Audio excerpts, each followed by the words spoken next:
అమ్మ చెప్పండి మీ సమస్య ఏంటి? ఎమ్మెల్యే గారు ఎలా అందుబాటులో ఉన్నారు? అది సార్ మా పాపకి హార్ట్ ప్రాబ్లం, కిడ్నీ ప్రాబ్లం ఉంది. దానికి ఈడొచ్చి సార్‌ని సంప్రదించి అడిగాము. మారుగా ఈ హార్ట్ ప్రాబ్లం, కిడ్నీ ప్రాబ్లం ఉంది సార్. మీ మీ సాయం ఏమైనా చేయమని అంటే, నెలకి రూ. 2,500 లెక్కన ఆయనే నెల నెల ఆయన సార్ పేరు బి. మధుసూదన్ రెడ్డి సార్. నెల నెల రూ. 2,500 మాకు ఇస్తారు. బాగా చూసుకుంటారు. బాగా చూసుకుంటారు సార్. బాగా చూసి బాగా మాట్లాడతారు. వాళ్ళే మాకు ఫోన్ చేసి చెప్పి ఇస్తారు.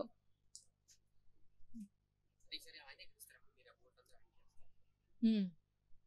ఆయనే గెలుస్తారని నమ్మకం ఉంది. అది మన చేతుల్లో లేదు కదన్నా. వాళ్ళు ఓట్లేసే వాళ్ళని బట్టి తెలుస్తుంది. మీది మాది సుబ్బయ్యగుంట. అక్కడ వచ్చారా గడప వచ్చి తిరిగేసిపోయారు. పవిత్రమ్మ కూడా బాగా చేస్తున్నారు. ఆమె కూడా బాగా చేసి మాట్లాడుతుంది. మధుసూదన్ రెడ్డి సార్ బాగుంది సార్. మా అమ్మాయికి 4 ఏళ్ళ నుంచి పింఛన్ వస్తుంది సార్, ఏరిపోయింది.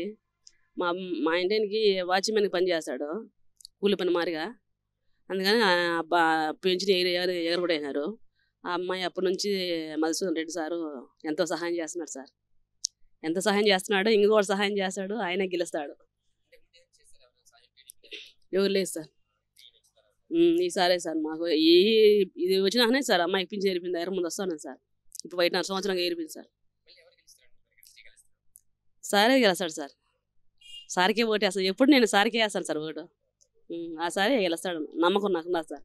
వాళ్ళ అమ్మాయి గారు సార్ ఆమె అయితే ఇంకా అమ్మాయి అంటే ఆమె అంటే పవిత్రం అంటే ఇంకా దేవునితో సమానం సార్. ఆమె నాకు ఎంతో సహాయం చేస్తాను సార్. నేను ఎట్ట మనం బతకబోయేది నా బిడ్డ పెట్టుకొని, అమ్మాయి నా లేలేదు, కూర్చోలేదు సార్. నా బిడ్డ ఎంతో ఎంతో ఇదిగా ఆమె రప్పించి నాకు ఎంతో సహాయం చేస్తుంది సార్.